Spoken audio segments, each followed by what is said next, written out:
সরাসরি বাইতুল্লাহে চলে গেলেন। বাইতুল্লাহর কিলার ধরে নবীজি কান্দেন, বাইতুল্লাহ রে প্রাণ করে তোর খেদমত করতে পারলাম না, আল্লাহর নির্দেশ হয়ে গেছে মদিনায় যাইতে হয়।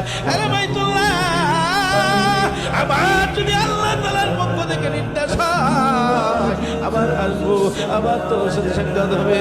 বাইতুল্লাহ থেকে সরাসরি হযরত আবু বকরের বাড়ি চলে গেলেন।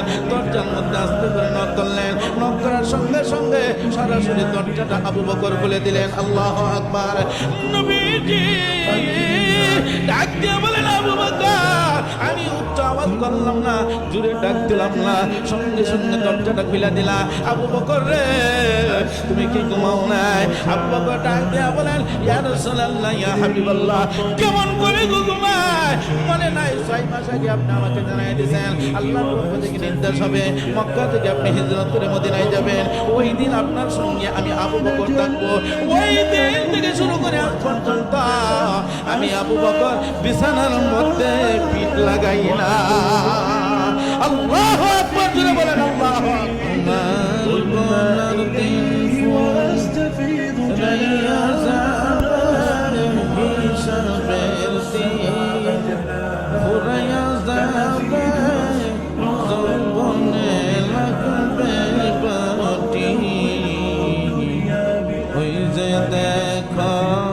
ডাকিতেছে তোমায় কবরের মাটি, ওই যে দেখো ডাকিতেছে তোমায় কবরের মাটি। ঠিক কিনা?